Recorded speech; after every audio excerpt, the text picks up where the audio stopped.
Nel ringraziare i veneti che si stanno dimostrando responsabili nel rispetto delle regole, il presidente della regione nel punto stampa quotidiano a Marghera ha confermato la validità della sua ordinanza restrittiva, in vigore fino al 3 aprile, chiusure domenicali, uscite entro i 200 metri.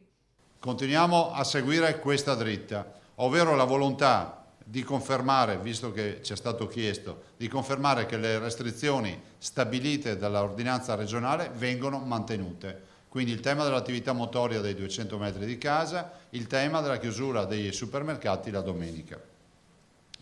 Detto questo, chiedo ancora sacrificio per i veneti, è un sacrificio che per noi è fondamentale perché abbiamo capito che la prima cura, e poi lo diranno ovviamente il professor Crisanti, penso che mi darà ragione su questo fronte, la prima cura in assoluto contro il coronavirus siamo noi cittadini con i nostri comportamenti.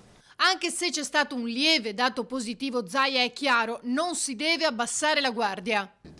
Noi non possiamo cantare vittoria, non abbassiamo la guardia, non abbassiamo la guardia. Io dico ai veneti che mi trovano, magari li incrocio al distributore piuttosto che in altre occasioni, e mi dicono ma allora ne stiamo venendo fuori. Io dico che ne verremo fuori, ma ancora non è ora di abbassare la guardia.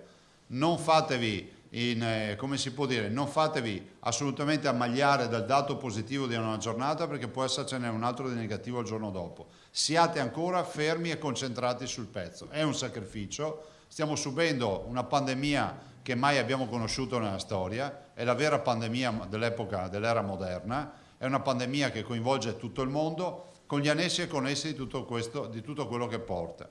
Il governatore poi ribadisce la volontà di partire con la sperimentazione dell'Avigan, lanciando un messaggio alla comunità scientifica.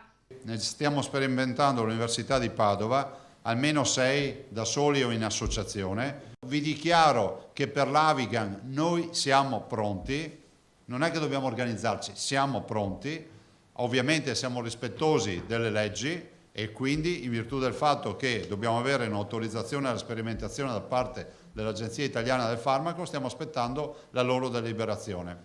Io penso che sia eticamente sostenibile che se c'è una minima opportunità, un minimo barlume di luce in fondo al tunnel che può essere o è il treno che ti viene incontro oppure può essere veramente un raggio di sole, ma noi comunque dobbiamo vedere se c'è quella luce e che luce è. Quindi io sono assolutamente favorevole alle sperimentazioni e inviterei la comunità scientifica tutta, che ne sa molto più di me di questi argomenti, di avere anche un approccio molto più liberale in questo momento dove c'è bisogno di sperimentare tutto quello che si può.